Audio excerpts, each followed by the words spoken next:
What's up, everyone? Tyler Tamboline here, aka ToeTagginTambo, back for another edition of the Takedown Breakdown here on the SHIPIT Nation YouTube station. My guy Nades will be here with me in a second. I'm leaving the blank up there, thinking he's going to be here any minute. He said he'd be here at the buzzer, but great week 2. You guys saw it on the way in. We always say it's been a good week so far. If you haven't had a great week, there's time to get it back tonight. Hoop, Title, and myself will be back here right on this station in 2 hours from now, breaking down all things for the Monday Night Football game, Atlanta at Philly. But going to just preview it for you guys. Going to break down the Millie Maker winners. Going to break down some lineup reviews. You guys sent it a lot more this week than last, so certainly appreciate that. There's Nades.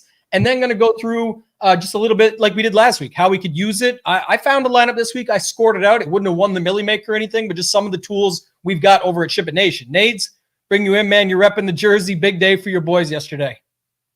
Yeah, big day. Great game plan going in. I was a little scared, right? Malik Willis, but hey, threw it, I think, 15 times or something like that. Scrambled, got the job done. My boy Josh Jacobs looking good, right? Everybody, trend of week 2, Tambo. Everybody says week 1 is exactly what has to happen in week 2, right? Josh Jacobs is dust. All these guys are dust. Marvin Harrison is dust. That's going to be a talking point we're going to break through here. But, yeah, overall is a fantastic Sunday, fantastic weekend in the DFS streets, and looking forward to breaking it down. Yeah, I appreciate everybody. Zim on the way in. Great week for you. Saw that. Sean, I mean, we'll talk about Kamara. We saw some of the people with that, especially there's a couple of really good member lineups that found it. We had the Tambo's tidbit that did not make it live into the post was the Kamara one, and that's what got me on him, but I had him in a lot more DAC lineups, but there was still DAC lineups out there that did well. And the key of the week, I think, was contest selection. I know, Nades, you'll talk about that when we get to your stuff there, but appreciate everybody hopping in with us early on this Monday morning. We like to still look back, see what we did, what can we do better, and then move on to this week. And like we said, it's still a lot of money to be made here on a Monday night. So we'll get to that here shortly. Nades, I'm just going to pull up, you talked about like Marv Harrison and all that stuff. Let's just go to the perfect lineup. Let's start there, and we'll load with that and let everybody see what it was. I know a lot of talk in the Discord yesterday just about, Danny Dimes was on the $20 Millie Maker winner, but do we give it to him? The difference is, if everybody could just plug in the perfect lineup after, yeah, you needed Kyler Murray with Harrison, etc. And we'll talk more on this. But Danny Dimes made a lot work and let you get to a lot of those ceiling guys. Not everybody gets to just go plug in the perfect 49.9 optimal. I think it was like 220 or 229, maybe it was 229.92. So the optimal was 256.84, the perfect lineup there. Nades, thoughts on this one? It's got some stacking pieces in it, and it's got some guys that we saw do pretty well. Yeah, it's got a lot of guys that people were on, right? A lot of people were on that Arizona game. Everyone, right flop leg spot, perfect flop leg spot that I talked about. I played Marvin Harrison. We're going to talk about that a little bit later. But, it makes a lot more sense than a lot of these perfect lineups. Hunter Henry is just, that was just an outlier there. But, you can talk about it in terms of leverage, right? Everyone was paying super all the way down, right, with the Dallas guys, the punt tight ends, or going all the way up to the top to the Kelseys, the McBrides of the world. So you could have got to something like that. But, ultimately, all the other plays outside of the Hunter Henry, Vikings defense, right, everybody was kind of the 2,800. It seems like so far this year, the 2,800 to 3,200-ish defenses just seem to be the chalk every week, and just going all the way down, punting with a Vikings defense who looked good in week 1, coming back there. I know the Cardinals defense was down there too. Another good play. But overall, I was on a lot of these guys. We were on a lot of these guys, and a lot of people, it's just hard to put it all together. But you see, only 30 points off the Millie Maker winner from the perfect lineup. That's pretty good. You got to be almost perfect on DraftKings. We'll talk about that too. But one thing I will certainly say is the most interesting part of this to me was not a single Ram, and that'll be a common theme, and then not a single San Francisco 49er. And that's one of the things down here. If you weren't playing the 49ers, fine to plug in the Vikings. We talk about this all the time. That's kind of a way to get a piece of that for $100 less. Could have had Arizona, and it's not like they were running it back in the Arizona game. Same thing, right? And you could have done that too. So a couple different ways to go about it, but no 49ers. You put this in again. This is the perfect lineup, so nobody got to this anyway. But just to show it, like Nate said, a lot of these common plays showed up. You will see the theme though, like obviously Alvin Kamara, big day, Metcalf, big day, some of those guys showing up in some of these other spots. Yeah, certainly no Chiefs, and certainly not Mahomes. We know that already. Never Mahomes. Always comes through 69 different slates, and only 3 that he's ever showed up. So just keep that in mind when you're out there building those lineups and paying the rake. But we can move on. Let's go to right off the hop, the Millie Maker winner, because I'm going to flip it this week and go back to it. I want to sort of see what people did, what they scored, and then could our teams that we built with our tools find their way up the board in certain different contests? Because I think one of the biggest takeaways is, as Ross says, who also had a great week, shout out to Ross, contest selection was definitely key. Nades, we will review your lineup. You're on the show, so best case, because you can actually talk through what you did. We're going to review a couple others. I know I got Kenny's on there from a high stakes one. Our Discord doctor, jokes aside, but our guy Hart, really good lineup I want to talk about. Philly Phantom, another guy out there, has got a lineup I want to talk about, some late swap stuff. So lots of good things that we're going to go through on this show here, and I think it's important to break it down. But Sam Pitt 16 was the one, and Nades, it's Daniel Stones. The boys gave me shit on the show yesterday. Daniel Stones shows up in the winning Millie Maker lineup. Baker and D Jones, the two guys I liked, showed up in these winners. But D Jones, Kamara, Mason, Harrison, Godwin, Malik Neighbors, Trey McBride, J.K. Dobbins, and the Arizona defense, full salary spend. Nate's thoughts on this lineup? Yeah, I think the first thing that points out to me is, okay, the Cardinals stack, right? You got Marvin Harrison, which is the long play guy, right? The burner down the seam. He did catch 2 touchdowns, obviously, but you pair him with Trey McBride, you just grab all of that offense. You're not playing the James Conner. You're not going to Kyler Murray. You just grab, okay, the home run hitter, Marvin Harrison, and then the red zone guy and Trey McBride. And you're not playing any Rams who are super popular. That game overall was popular. So you played a popular game a different way. And since you didn't have Rams, okay, you're leveraging the Rams ownership, playing the punt Arizona defense against. So I think that was a very, very sharp play there.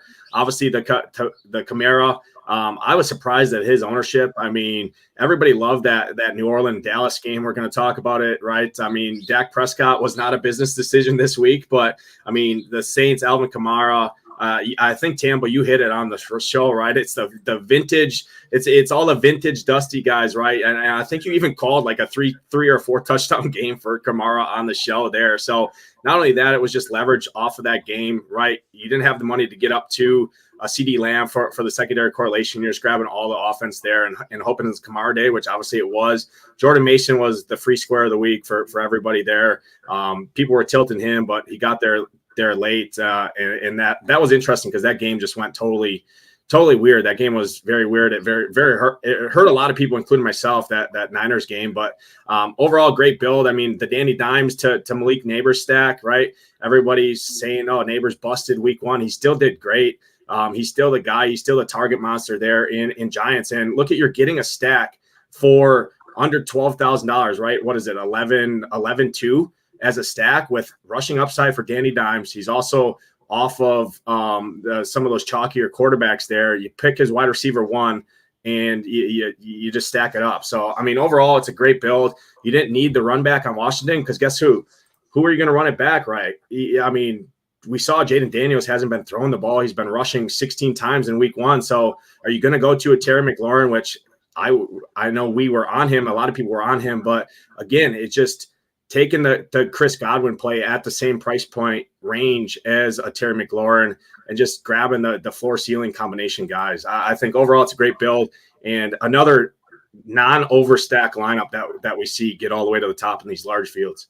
Yeah, and it's the same thing as always that we talk about. But if you just look on the screen, I'm just trying to pull it up here so you can see it. But Neighbors, popular, always chalk got there, smash. But yeah, but obviously not many people were playing him. Only nice 6.9% on Danny Dimes. He's back to it. He did throw multiples yesterday, so can give him that. But it's just once you go that, you can kind of just fill it in as you go. Hitting up those Arizona guys. We saw this a lot yesterday, whether it was with Mason and Debo, or if it was with Marvin Harrison, Connor, and the defense. Like, you just didn't need to get there. If you got all the way there, great, but you could still fit these plays in. And once you go off of that, there's still under 10%, under 5%, under 5%, under 10%, under 10%. So when you're putting in the 50 and 30, that's what I say, it's not who you play, it's how you play them. People always look at a guy in a vacuum and go, and not so much with Mason. I think people were more than fine with him yesterday, but they'll say, J.K. Dobbins is the worst. I still didn't love J.K. Dobbins. I still think he got pretty lucky, his outcome in week 1 and week 2. So I'm not advocating the play. What I'm saying is you can still play it, find ways to get there, and get completely unique in 5 other spots in your lineup and get the job done that way too. So just gotta say, like, again, whether you hate a play or love a play, they can still find their ways to the top, and then you can still build around it. But overall, Jones, Neighbors, no run back, a piece of the Tampa Bay Detroit game, a piece of the San Francisco game, a piece of the New Orleans Dallas game. And then from there, it was just like 3 Arizona guys and whatever running back fit, J.K. Dobbins. Who knows where he started, but that's just kind of the setup of how it works out. And that's the other thing here too, is like someone said this yesterday, like it's a product of where you start with quarterback. Not everybody does. Most content shows, when I do the show with Mayo, all this stuff, like people do start, and obviously it does boil back down to your stack. But there's tons of different examples here where this could have just been like you build in the value plays. Okay, I know I'm playing Mason. I know I'm playing Godwin. I know I'm playing Neighbors. I know I'm playing Dobbins. If I'm not playing a Ram, I'll play Arizona. You can build it backwards and then go, well, shit, I just land on Daniel Jones and he happens to pair with Neighbors. That can happen too. Make sure you're getting the plays in that you want to play first and then build around that. You can do that. We do it in golf all the time. We do bottom up where we're starting with the value plays we like, and then there's so many good studs that you can put in there. It's kind of the same in football. You can do the backwards build and just start with your value plays. I don't think enough people talk about that, and I don't think enough people do that. Let's move on. If you guys have questions, by all means, throw them into the chat. We are going to review some lineups after. I want to shout out a couple others. Our guy D-Dry, you guys have seen him plenty of times talking last season. He's back in the Discord. He lost his Discord access. He hit me up at like midnight last night. I congratulated him. He said, yeah, I'll be right back in. He lost it. If anybody else lost it, you can just hit us up, info@ShipItNation. We'll get you right back in. But he came in third after winning the Millie last year. This is a 200,000 person tournament, so pretty impressive. He had Murray, no Harrison, though. He went with McBride, couple value plays in that game. Naylor, he had the other two that we talked about, Godwin and Neighbors, the mini stack with Naylor and Mason. Kyler with his defense and McBride, no Ram on the run back. Your boy Josh Jacobs. Thoughts on this one, Nades? Pretty good lineup here. I like this one too. Yeah, overall great lineup, and I played a bunch of lineups like this, right? Josh Jacobs also got squeezed in the running back position, and I saw Coach speak of going on, we have to get Josh Jacobs more involved in this offense. Malik Willis coming in off a short, right, with the injury there. You had to expect at home, right? Indy just got gashed on the ground last week by Houston. Overall, I think it's a great build. Josh Jacobs was squeezed between Kyren Williams, right? Alvin Kamara obviously was another play that was squeezed between Breece Hall, Kyren Williams, that top range, Pacheco, all those guys up at that top range. So it's just leveraging the running back chalk. When you know you have Jordan Mason, why not throw in a Naylor there who's dealing with an Addison injury, right? Naylor was already involved in week 1. You got a mini stack, so it's a different way to play the chalk Mason. Look at Naylor, 2% owned, but what? Guess who else is in that range? Yoshi Voss, who obviously got there. A little bit more expensive than Lazard, who was projected to be super chalky. And you played it just middles that ownership overall of the roster construction. The Kyler to Trey McBride, wide receiver number 1, basically, right? Kyler's favorite target, Big McBride.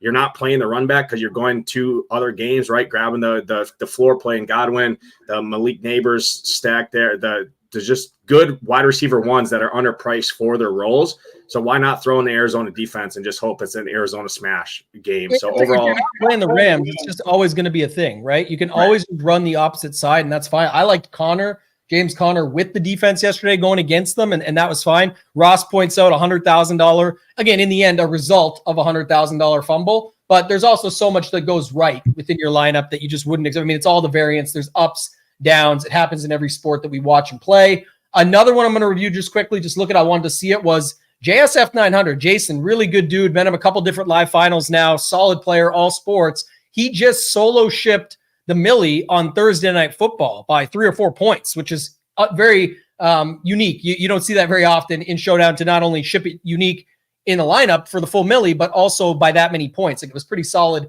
the way he did it, and then comes right back in a 200,000 person field and finishes in 5th. His lineup was pretty off the board, Nades. Like, look at this. Ownership, nothing. Breece Hall was his highest owned guy, but Geno, Metcalf, JSN, ran it back with Hunter Henry, and then filled it out with Kamara, Singletary, Debo, Breece Hall, and kept it rolling with the Seattle D even against Henry there, which is probably fine because, again, the price of the tight end and just it's never going to hurt you. Like, see the difference just to show that you can play defense versus. But 5th place for him, another nice result. Any thoughts on this one here? Yeah, I look at this lineup and screams leverage plays to me. Geno, DK, Jackson Smith. Guess who was also 5,800 that people wanted to go to? I believe Charbonnet was 5,800. So same team. You're not playing Charbonnet, who's projected to be pretty chalky, came in about 12% in the $20 milli or whatever, because obviously ownership just spread out the closer we got. If you're not playing Charbonnet, right, you're going to the leverage offense stack there of the offense. DK's underpriced. JSN, if it's a passing game, because you're leveraging that. So I think that's a great leverage play.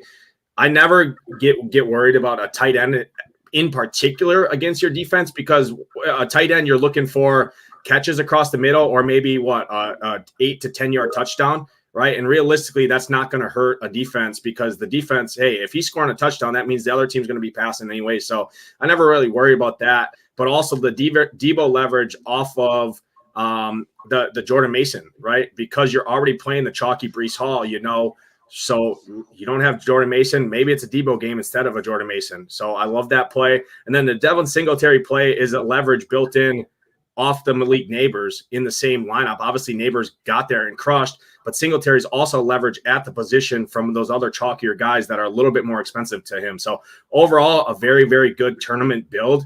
This is not something you would probably play in like a single entry or cash, but he's building for his field that he's in, right? He's in 100-some thousand odd person tournament in the Millie Maker, and he built his lineup to compete in that space. So overall, very good build. And this is what we talk about, Tambo, building for the contest selection that you're in. Yeah, and I want to talk about this one for a specific reason. I'm glad you brought it up. Love having the back and forth so we can, you spark ideas and things that people probably aren't thinking about, because I think a lot of people saw yesterday DK Metcalf and said, how the hell did somebody get to DK Metcalf? But you just nailed it, and that's why we do these shows. That's why we look back. So the defense is whatever. He probably would have preferred to not even play it against the other side, but there was tons of defenses at 29, 28, and 2,700. And here's the exact flip, Nades. You said it.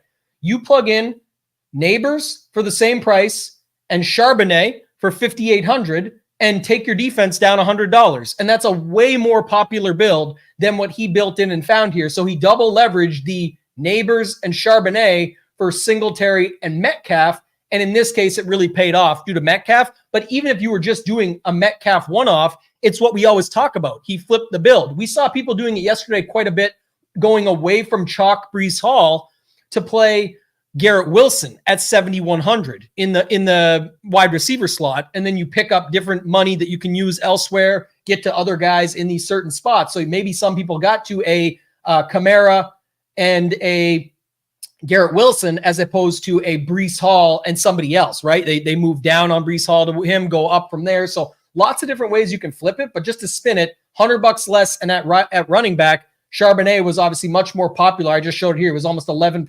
It's not like he's too popular to play, just to show that. And when people are asking, why did he ever get to him? How would it be him? That's how it happened yesterday. This case, he went the full build over top of it, and then didn't just go to the other stuff like we'll look at when we build our lineups. He could have still plugged in Mason here and upgraded this and did whatever else he wanted. But either way, pretty sick result. Last few days, I talked to him the other day after he won it. Congratulated him. He says crazy to even think about. So congrats again to Jason winning the Millie on Thursday, and then another good run here in this one.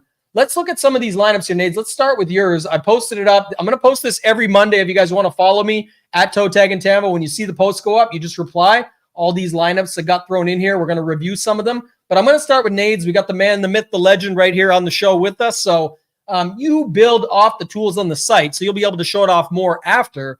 But just in general, you could sort of talk about your build for everybody here. Good contest selection, right? You didn't need the 229 or something like that. Would you have taken it? Sure. If the blowout didn't happen here, you could have got a lot more out of it. Some of these guys on your leverage plays, but talk to the people just a little bit about your build we got up here on the screen. Yeah, so this was a Jordan Mason leverage build because I knew I was playing Kyron here. I'll talk about the Kyron play a little bit later there, but I kind of attacked really 3 games in this build, which we talk about that all the time. Tambo, I'm a 3-max. I play 5 main teams on Sundays because I attack that $33 5-max. A little plug for everybody in the chat. If you're playing $160 to $200 in a weekend, make sure you enter that 33 5-max. I mean, it's one of the best contests that DraftKings offers. Tambo got me into that contest, but this lineup overall won like $800 and some on the weekend, and it scored almost 80 points less than what the Millie Maker won. So it was a leverage, right? Purdy to Ayuk, the leverage off of Jordan Mason and Deebo Samuel there. Since I'm not playing the Deebo or the Mason, throw in a Kittle, right? And just hope it's a passing game to leverage the running game of Deebo and Jordan Mason. So I threw that in there. Brian Robinson was a leverage off of Jaden Daniels, but not only that, there was coach speak there in Washington saying that, hey, Jaden Daniels can't be running the ball 16 times as a rookie, right? And he almost got knocked out of the game yesterday, you saw, right, with his ribs there. So that was a leverage play there off of that, but not only that, at the position as well. So I really did that. The Kyron Williams, I knew I was playing either Cooper Kupp or Kyron Williams in pretty much every one of my teams because I loved that game. How did I middle that? Well, I went back to Marvin Harrison, who was 2% owned, and just hope that, hey, flop leg spot. Everyone wrote him off like they wrote off a bunch of guys in week one that no way they were terrible in week one. No way they can come back the next week and do good. So that leveraged the Packers defense. I just thought they were underpriced for the position at home, 2,600 for a home defense with Indy coming to town to play in Lambeau. So that's where that was. And then the secondary stack with Malik Neighbors and Brian Robinson, and then the Jalen Naylor run back there off of the value chalk at the wide receiver position because he was thrusted into extra opportunities there with Jordan Addison being out. So yeah, I want to talk about it a little further because I build like this. I know, we sort of have done these shows for a while now and talked through it all, but I think, the big thing that stands out to me is a little bit of the original leverage, which I'll talk about, and then the slice and dice, I'm going to call it, and I'll go through that in a second. But just to note, like you said, if you're not playing Mason and Deebo, you got Purdy, Ayuk, Kittle, and you found a cheap run back in Naylor, who was, like you said, 2%. And there's so many guys down there. If you're like, people were playing Lazard, people were playing Yoshi Voss, and who scored basically the same. But just in general, you actually had a true injury there. And we already had a popular game or a popular side of a game on the San Francisco side. So you found a way, look, 3%, 3%, 2%, 2%. Like you already found your unique stack. That allowed you to get a 24% Neighbors, a 23% Kyron Williams. So if you look at this, the slice and dice that I'm talking about, though, is this. When I'm going 24% Neighbors, not only are secondary stacks a good idea, but one that makes sense. The running game gets rolling a little bit, some catches, some checkdowns, whatever for Robinson, and then the passing game gets going for Neighbors. It's affordable, it makes sense, and you slice and dice this ownership with a 4% Robinson. So even if you are on Neighbors, you're slice and dicing with Robinson.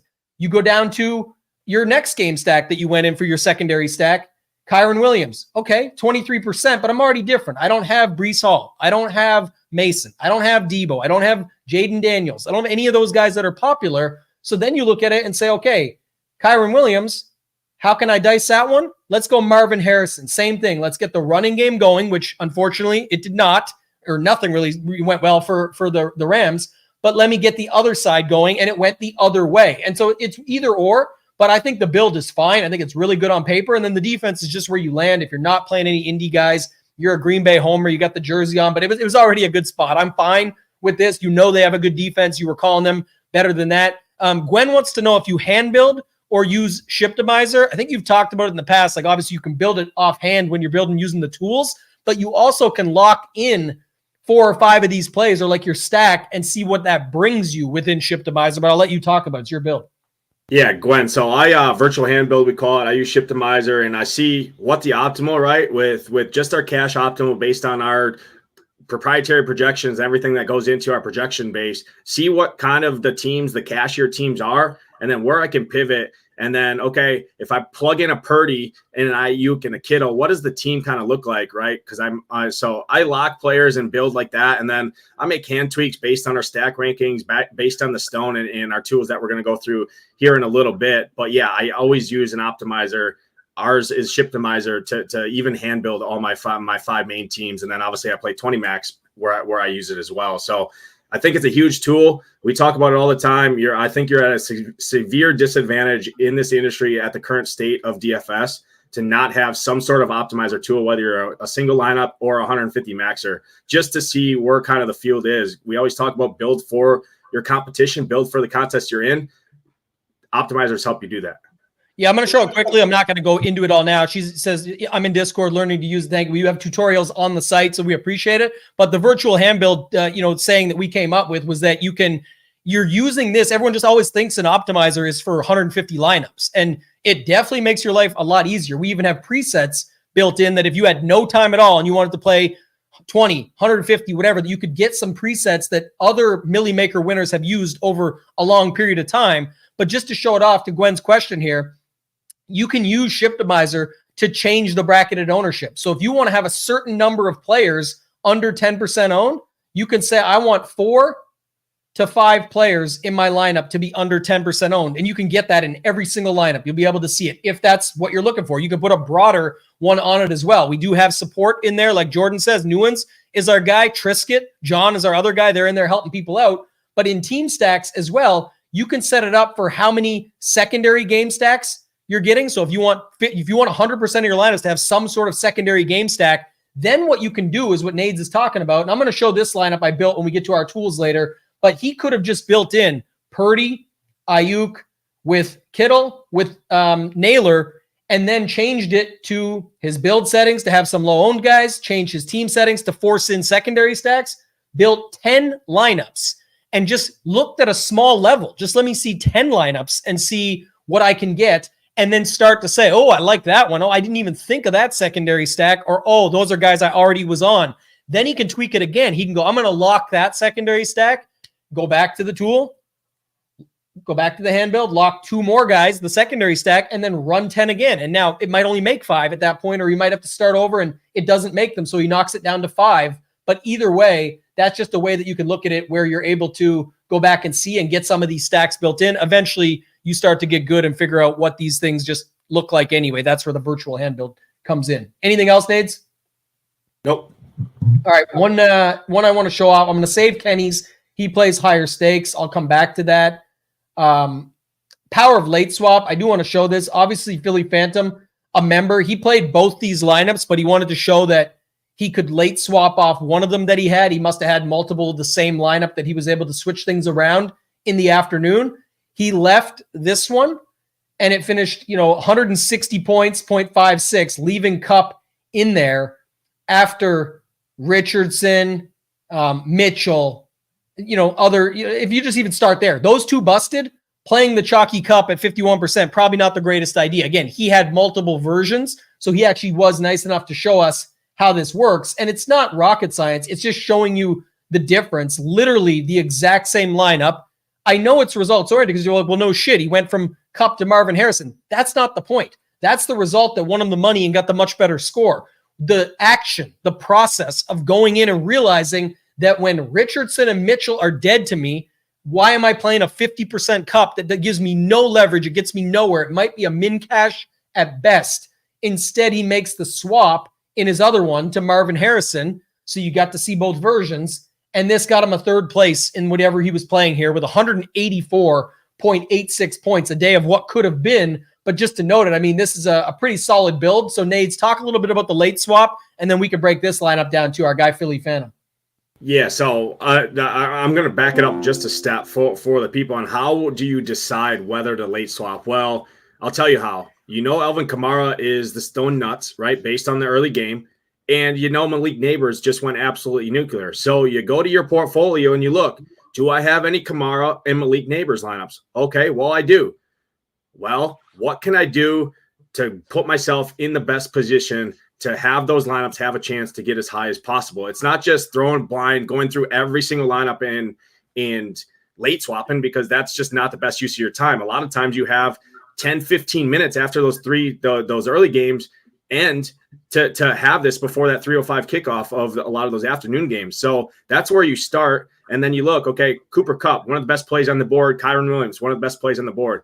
Who can I leverage to not put myself against 50%, 60% of the lineups that also have probably a much better stack than a busted Anthony Richardson and a busted Adonai Mitchell, right? So that's kind of where you get to. I think it's a great tool, but you're not going through every one of your lineups. You look at your lineups that have the stone nut players from the early slot games to then tweak those ones, because that gives you the best chance to get to the top. So that's my biggest thing that I want to tell, because it took me a while to learn that. And I picked that up doing these shows with Tambo. You want to look at your portfolio that has the best chance. You're not going to go and late swap everyone. Ultimately, if you can, right, get those lineups that are drawn stone dead to the min cash, that's great. But you really want to focus on the ones that potentially have a chance to get decently up the leaderboards. Yeah, and this is what T Trizzle asked here. It's not actually just so Nate's point out, that's the most important. Like, you know what I mean? If you have a shot and you can find a way to get after it, let's do it. But the lineups that are dead, you need to get off the chalk in the afternoon. It's not results oriented to hit him on this. I'm just talking process. I've been playing a long time just to see it. I don't know why he swapped Harrison and not moved to Gesicki or somebody else, because I mean, Parkinson was the stone dead chalk as well. And you were already so dead with quarterback and receiver. It probably would have shipped it for him. I get it's a process thing you see after and everyone thinks you're just doing it because of results. I don't care that this was double core. Like, I don't care that this was a secondary stack to stay correlated. When you're swapping, you're getting off these chalk pieces that are giving you nothing. I would have went to Harrison and Gesicki at the same price, way lower owned. And it's not because it would have shipped for him. I'm explaining why. If you're already moving off one, move off the other too. Like in this spot, everything else had pretty much played out. It was just down to these guys. I would have just swapped them both and been done with it to try and give me even more leverage up the board, because you're looking for as much as possible and you're not expecting 32 from Harrison. So like if he got you 15 or 18 and this was still a 2, you're still done. What if Gesicki got 15? You could have picked up that much more in the difference. So little things like that. And then obviously if your lineups are crushing, you can kind of play. If you have a low owned guys, if you had Kamara and Neighbors and somebody at Dobbins, like you had this all go off. Kamara's so low owned, you could kind of play whatever you wanted in the afternoon. If you had all afternoon guys, like if this lineup was with Joe Burrow, with Chase, Yoshi Voss, and Kelsey, let's say. Well, when you already have Kamara, Dobbins, and Neighbors go off, let's just say those 3 were in it and just make this scenario up for T Trizzle. My point would be, that's when you can say, well, holy shit, I kind of landed on the nuts and Kamara's no ownership. I'm already way leveraged ahead of the field. I really like that Rams spot way better. Then you can flip it, but don't be mad if that's what you thought. And yes, people use projections for this, late swap. You can use the tools, all that stuff. So, that's what you're looking at, but also got to know that I personally have swapped off $100,000 before. It was good process. I loved what I did, but it did cost me $100,000, and that's tough pill to swallow. You got to be pretty mentally sound. And I definitely had some strong conversations with some other people to talk me down a little bit on that situation, because it just sucks swapping off $100,000, but I've made it many more times since. And so you just got to know you'll get back on the horse, stick to your process, but you have to have one to be able to stick to it. Anything else you want to add on that, Nades? I'll pull up the next one. Nope. Should be good. Go ahead. No. This is one I wanted to bring up actually. So Heart03. I really like this build. It was a way to get a little bit different. It kind of fit what we talked about specifically in the Discord, obviously liking the DAX stacks. And this is another thing of kind of what we talked about earlier with Danny Dimes was on the winner. Baker Mayfield was on the winner, but we didn't. And I'm going to go back to the 555 milli winner, see if they've updated their stuff there, because it was broken earlier. But just to note this, it's what it brings you to. Not many people were on Kamara at all yesterday. 4% owned in the tournament that Hart was in here.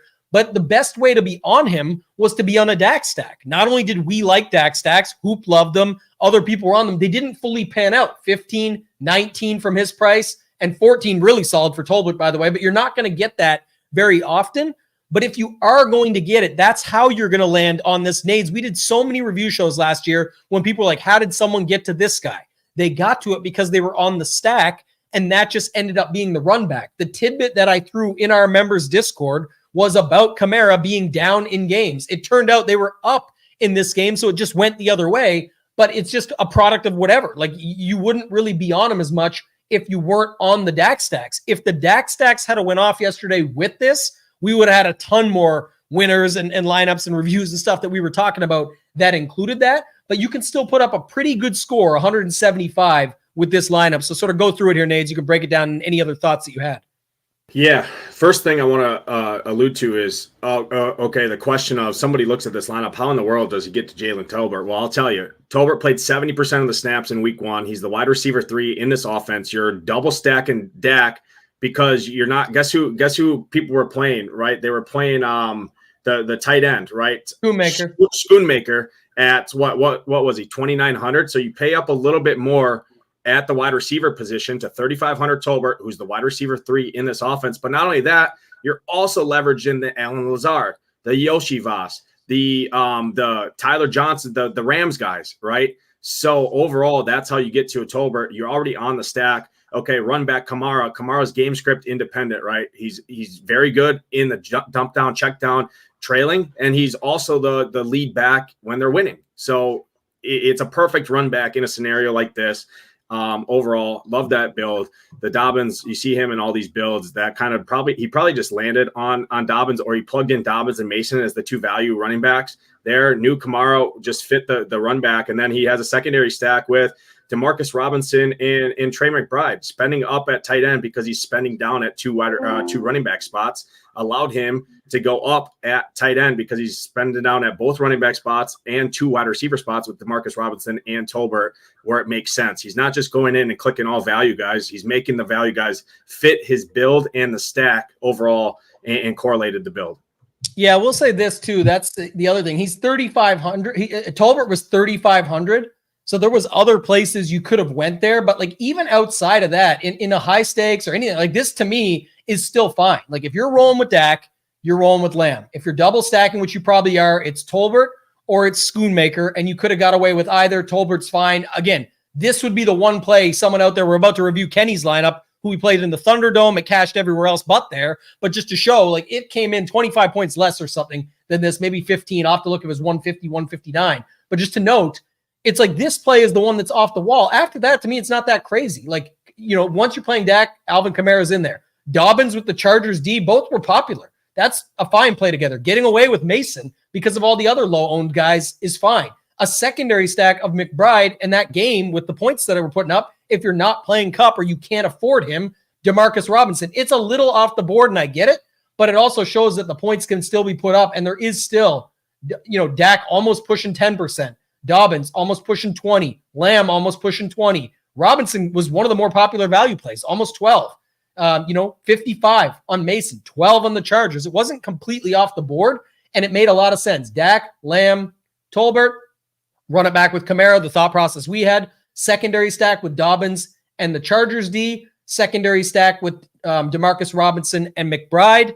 And then also Mason, who's just the one-off value of the week that plugs in. So I think that's a really strong build, regardless of the result. 175 would have absolutely crushed in a lot of the higher stakes, but more so too, people say, well, I don't play the higher stakes, and I agree, and I get that.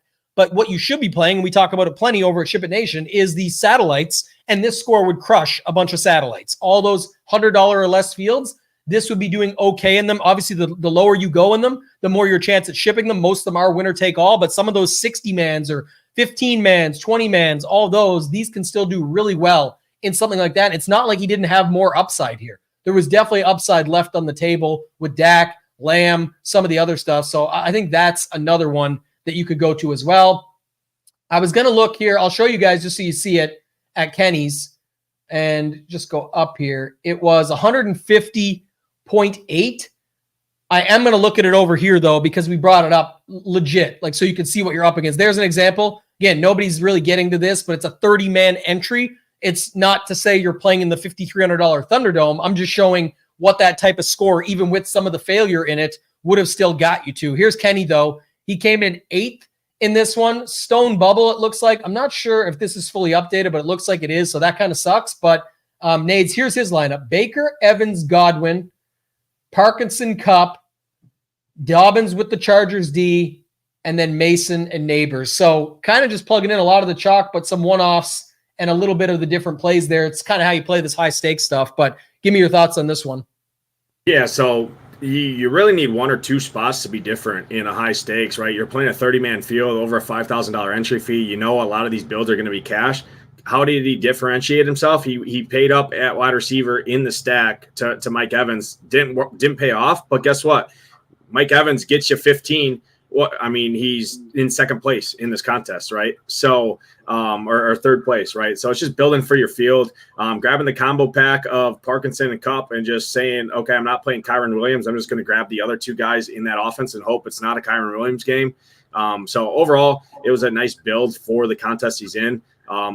Probably not going to build like this for a large field. I mean, totally like this, but still, you're going to still have the shell kind of build like this for a single entry or a smaller field tournament with the double stack, right? And just probably you and I both build differently in terms of the secondary stacks. You probably have a little bit more of that, but you talk about it in high stakes stuff, overstacking a spot or overstacking a team. You need less things to go right. So you're just going in on the game you're going in on. Yeah, I like that call. And we've talked about that plenty. That is one of the things when you're in a 30-man field. Like if Evans does a bunch of stuff here, he vaults way up the board. Like if Evans basically has one decent yardage touchdown, that vaults him way up. Let's see if there's any more Evans in here. He was so low owned, and I can't imagine. So yeah, I mean, Evans vaults him right up into second place probably if he gets a touchdown with a catch and some decent yardage to it. So just little things like that because Baker would go with him, and there was no Baker either up until the very top. So yeah, I mean, an Evans touchdown is what? 6, 12, 13 for the catch, whatever the yardage is. I mean, anything decent in there vaults him up into second place. So that's just to show you the difference of needing sort of one little thing to happen. You're kind of just going with the crowd on this stuff. Like Mason's going to be 100%. He's just a blocker. It doesn't hurt you. It doesn't really help you. It's just he helps the whole field. 67%. That's about right, I figure, for Kupp. So I'm fine with that. And then just looking to get different in other places, plugging in the values. There's not much else really to say about it. He still put a stack, right, with Evans, Godwin, with Baker. He put the secondary with Dobbins and the Chargers. He played the mini combo pack, which I talked about. And yeah, he was the only Evans. I just saw 6.7. That's my bad. I didn't even look at it. I saw it was low, but I didn't think of that. And then the combo pack, I talked about this for those that didn't catch it last week, but it was the simple setup that I know Kupp got injured and that's part of it as well. But just in general, coming off of 21 targets, Nakua being out, all of these other factors, you could definitely see a spot here where Kupp could have been $9,000. Let's just call it 9,000. Keep it easy. Even if you want to call it, I don't know, what's the easiest number to use? 8,600. If he was 8,600, that would have been fair. People still would have been, he would have 50% plus at 8,600. Still would have been too valuable for what his role was, the injuries, all of that stuff, the game environment, you name it. So imagine if Parkinson was 2,100. The stone minimum on the site is 2,500, but you just want to think about him. That's why when people always hear me talk about combo packs, that's what I'm looking at here, right? And you can almost, it's Colby Pack. It's combo Packinson, Colby Parkinson. It's kind of set up right in his name, but just to say, if you put this combo pack and Cooper, Kupp, like you put those two together, you could get a lot more points than that if Kupp didn't get injured, if Parkinson did anything. But just to note it, that's kind of the setup of what you're doing when you're playing two guys like that together. And we saw it yesterday with even more expensive guys, Nades. You saw in the Millie lineup earlier, they had Harrison and who was it? Harrison and Connor? James Conner? No, Harrison McBride. And Connor or McBride. And the defense. So you're just looking for that team to smash. So in this case, you don't necessarily even need them to smash. You need them to come through point per dollar, and you got one guy that crushes to make up for the other, or they help each other balance. So I just think that's another little thing to look at. Let's look at our guy, Jay Bannock. He's in the Discord, always crushing as well. He had a complete overstack here. He went with Dak, Lamb, Tolbert, and Schoonmaker. I'm sure he wishes he got to Alvin Kamara here as opposed to Breece Hall. But again, when you're already overstacking, he just did the thing we talked about. This is what I talk about all the time, Nades. Parlay, right? Just need to get a few things right. Dallas smashes for him, if they do, I'm saying. San Francisco does their job, the chalk play with another chalk version within that game. No Rams, so you might as well have Connor and the defense, and then Breece Hall, the play that he loves on the slate. Like this, again, Breece Hall is a great play. I'm just saying I bet he wishes now he got to Kamara just to run that back, and then you really would have just been on a three-game parlay. You would have just needed the Dallas game to go off with Kamara on the run back, 2 San Fran, 2 Arizona. It's that simple. 3 things needing to go your way. Here it's basically 4. But any thoughts on this one, Nades? This has that combo that we talked about, like Mason and Samuel, no Brock Purdy, for example. It gets away with it. It's just fine. Yeah, it's perfectly built for the competition and the contest he's in. Also, knowing he's not playing the chalky Rams, so combo packing, Arizona smashes. Well, James Conner's been heavily involved. He's always the forgotten guy in that offense. People were going to McBride. They were going to Kyler Murray, right? They were going back to Greg Dortch in that offense. So why not just James Conner in the defense, because I'm not playing those other chalks. Going to overstack with Dallas, and Breece Hall was the best play on the slate coming in at the running back position. So you're just plugging him in. And I mean, I guarantee you, he thought Breece Hall was going to be 55-60% owned in this contest leading up to lock. I guarantee you that. Came in at 36.5. So whatever, right? Yeah. Coulda, woulda, shoulda had Alvin Kamara. Typically, I would have built for the overstat. If I'm already going to 4 guys on the same team, I'm going to look for a run back that makes sense. Probably would have got to Alvin Kamara, to be honest, in the overstack there. But I mean, that's hindsight. That's just how I would build, because again, it goes from a 4-team parlay to a 3-team parlay. Your odds are just significantly better the less legs of a parlay you have. That's why usually Vegas odds are way less the less legs you have as well. It's the same kind of scenario. Jaden Daniels, 17% in this tournament. The 2v2 was take this guy down $400 to Kamara for the stack, and then run this up to 2,700 against Jaden Daniels, who you're fading anyway and pushing against, and just hope that the Giants D does anything. It wouldn't have been better at defense, but it would have been better, obviously, at running back. And that's results oriented, but just showing that's the whole point. Like, it's way easier. I'm not Jay Bannock, one of the best players going right now. It's that I'm saying we're not looking back to find the result and say like, oh, what an idiot, should have done this. That's not what this is about. It's actually incredible that he got to this lineup. It's solid. I'm saying that if you're looking for it, it's only a 2v2 away. Like, you could definitely see where someone's thought process could have landed on Kamara and the Giants and ended up shipping.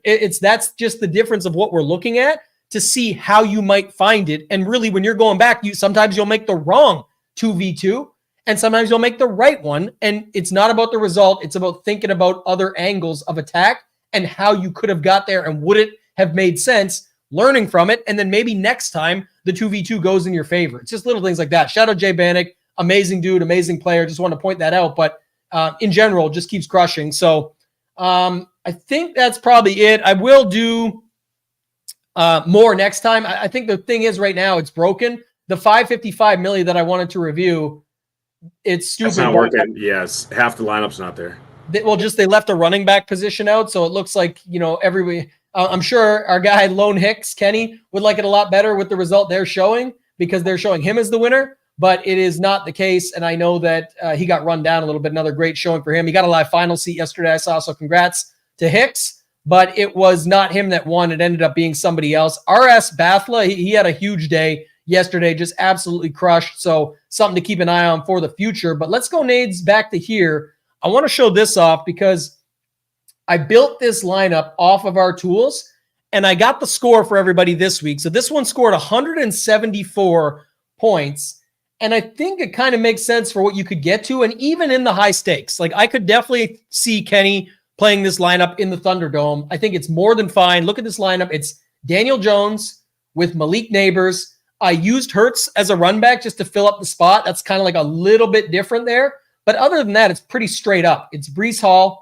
It's Jordan Mason, it's Godwin, it's a secondary stack of Kupp and James Conner. And then just like you had in your lineup earlier, I landed on the Green Bay Packers. I'm sure there is 2v2s, even in my own stuff, that I'm looking at, but I did want to sort of show just how we got there, Nade. So Daniel Jones, right? If you go to our stack rankings from yesterday, right? Yesterday's stack rankings, you go down here, Daniel Jones, Neighbors, right? We had that in. If you go to Washington, Ertz, so that fills out 3 spots right there. Breece Hall, Jordan Mason, and James Conner. So I just want to show this. Breece Hall, Jordan Mason, and James Conner. Cooper Kupp is in the lineup. So obviously I put a dud in there on purpose just to show 170 points, 75, even with Kupp, just showing you how you could build it off this stuff.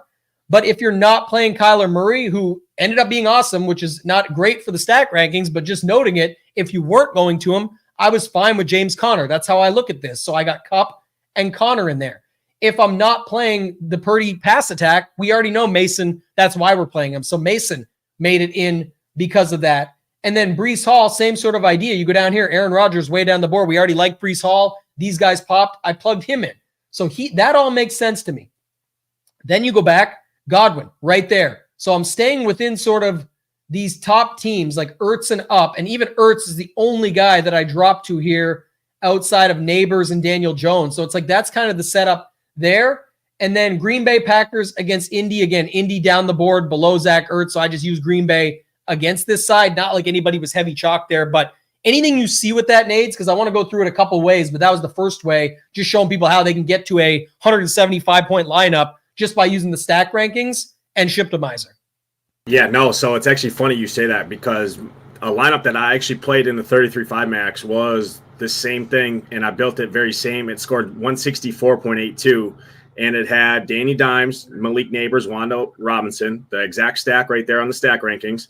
I wasn't playing the San Francisco Pass, so I threw in Jordan Mason. I wasn't I was leveraging. I knew I had the chalk with Neighbors and Mason, so I threw in and Cooper Kupp, who was in the lineup. So I threw in Alvin Kamara as a leverage off of that total of the game in there. And then I had the secondary stack with Cooper Kupp and Trey McBride, and it scored 164. So very similar to the lineup you just built, and I built it ahead of time as well. So it just shows the tools on how to use these. And I mean, I had the Patriots in there because I knew I threw the Patriots defense in there because I knew Charbonnet was going to get ownership. So just leveraging that ownership there against that. So, I mean, overall, it's built very similar to that. And it just shows that even ahead of time, I mean, you can get to stuff like that, even with duds. I mean, 174 with Cooper Kupp, who's 60% owned at 7,600, scoring 7 points. I mean, you're just putting yourself in position to have a chance, and that's what we're building for. Put myself in a position to have a chance at shipping the tournament.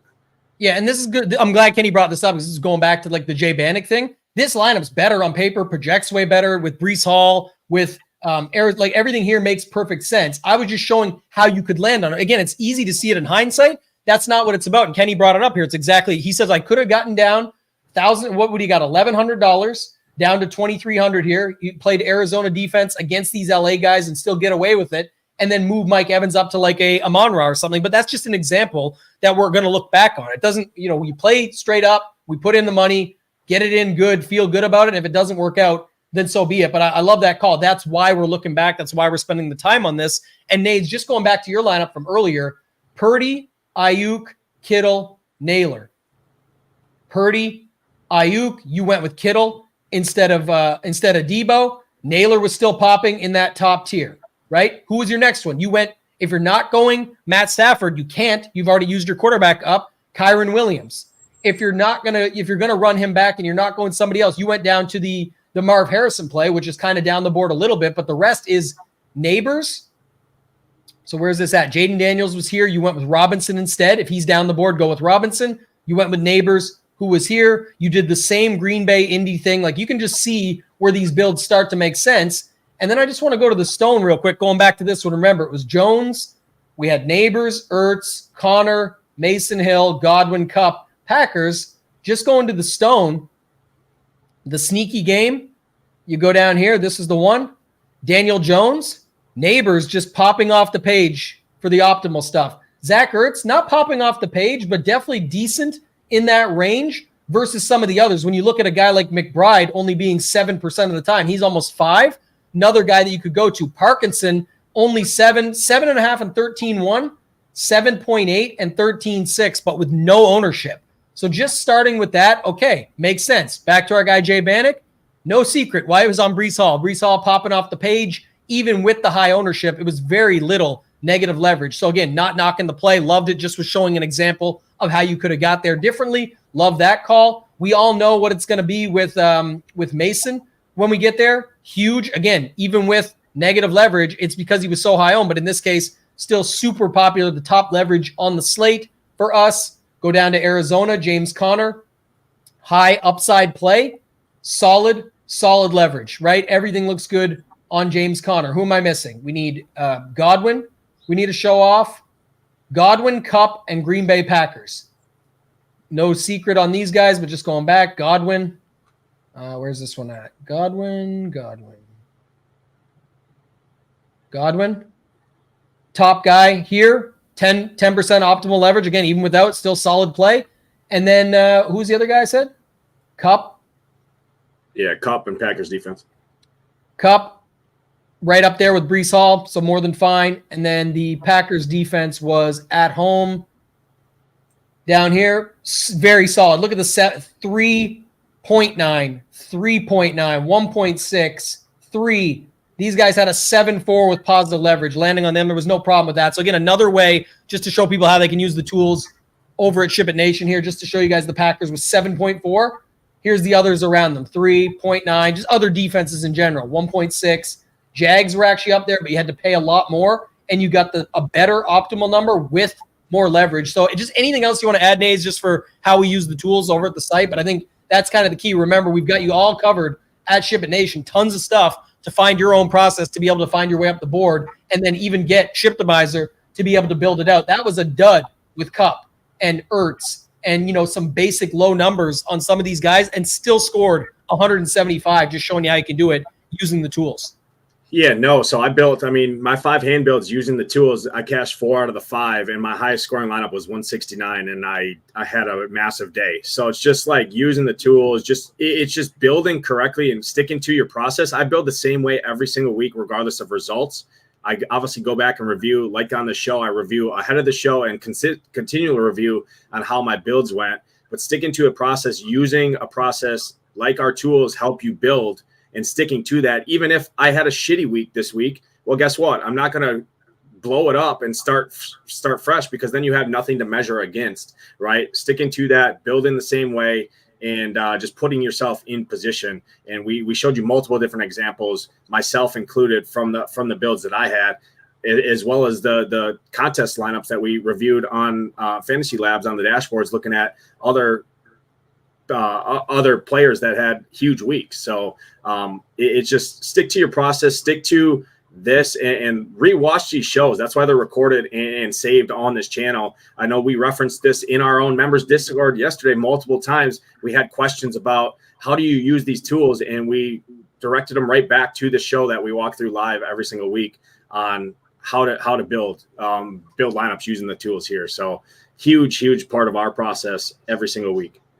Yeah, I was just trying to see one more version of it here. Let me see what I got. I got Baker with Godwin. This is just another version. I just used Shiptimizer to go back and see. So what do I got? Baker, Breece Hall, Mason, Dobbins with the defense. This is a very similar lineup. And, Kenny won't love this because I'll pop it up here, but this is a second place finish at 168 points.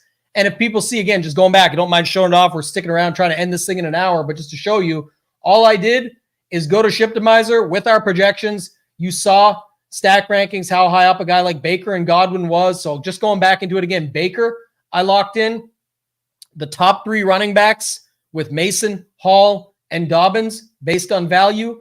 I dropped down to defense. I like that pairing that Kenny had set up, so I went to put it in with Dobbins just to give me some correlation. I definitely wanted at least Godwin. I'm trying just to get, the guys that make sense. They're on the board. Evans, he knows, was off, but that's why he played Evans. He got the only guy with Evans. It would have completely changed it.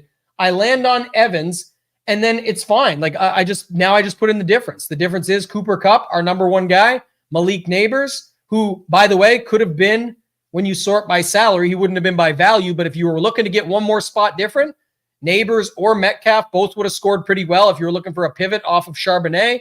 And then tight end, you go back to it as well. We actually didn't have Parkinson as number 1. We had Gesicki as the better value there at 2.51 just to see the value. So again, could I have scored it even better and got just a little bit different? Got Gesicki in there, and this would have scored. What's the difference now if I take him out? That's just using our values. That's all I'm talking about. Just can't make it up. It's what was there. 181.9 ships this thing by almost 10 points. And it's still all the chalk. People say, oh, it's all the chalk. That's the point. It's how you build with it. It's, yes, things have to happen. They got to get there, but this is just another prime example. This is a 181-point lineup. It's just Baker, Godwin, no run back, Breece Hall, best play that we had on the board, Dobbins with his defense, Jordan Mason, the best play on the board. Sorry, I should say Breece Hall next to him. It's still got Cooper Kupp in there, and 9 or 10 points less going from Gesicki to Parkinson if you do play all the chalk. But if you wanted to switch it up a little bit, I'm just using our top value plays in the lineups. You can see them across the board. The Chargers I paired up. Godwin was a little down because I paired him up, but Neighbors, all these other guys. So hopefully this helps you guys. We love going through all this stuff. I know it's not always our most popular show, but I think it's the most valuable show, and those that take advantage of it are what I'm all about. We actually do put in the work. We want to make sure that you guys are as well, trying to get better at all costs. Nades, any final thoughts before we get out of here? Yeah, I just want to pop this up because this is a tough mindset to be in, right? We all have been in this spot, and Maddie, and I mean, it sucks for you that your lineup wasn't in bigger, but guess what? You're playing within your means, and that's the most important thing, because guess what? if you play above your means and you don't have a good week where you score 198.32 and you score 101.4, right? Well, guess what? You played above your means, and now next week, you don't have the money to put in at all. So you can't win anything if you're not involved. And that's what Title preaches. We preach that a ton over here. So, hey, knock it up. You had a good week, right? Yeah, right? Kenny wishes he would have made that 2v2 pivot to win 50K in this Thunderdome instead of bubbling the cash line, right? So it's just all that. Just stick to your process, continue to build. If you're scoring 198, you have a decent process, it seems like, and you built the lineup appropriately. So just stay within your means. Yeah, and this is where it's a little bit extra. If I can hook you up just to say it, this is what we do. We talk about it a ton over at the site. We've got the education course under NFL. I'm just going to run it up here quick so you see. But when we break it down, this is what we talk about. It's in the live finals and qualifiers. The secret of satellites. Even if you don't have a big roll, you should still be playing. Like if that was in the $5 flea flicker, put another $5 or $9 into the one to win a 555 Millie Maker ticket.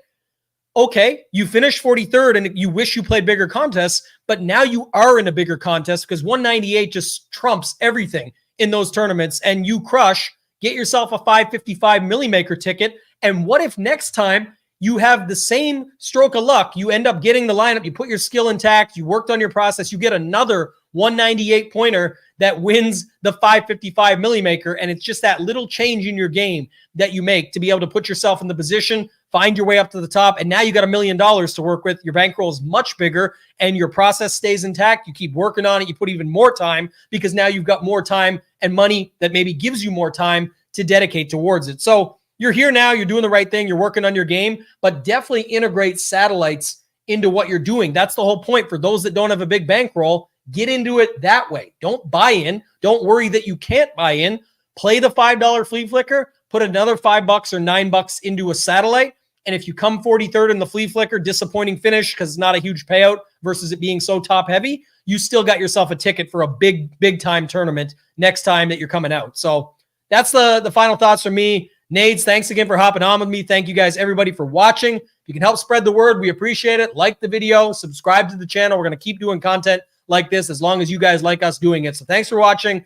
For Nades, for myself, ToeTagginTambo, let's ship it.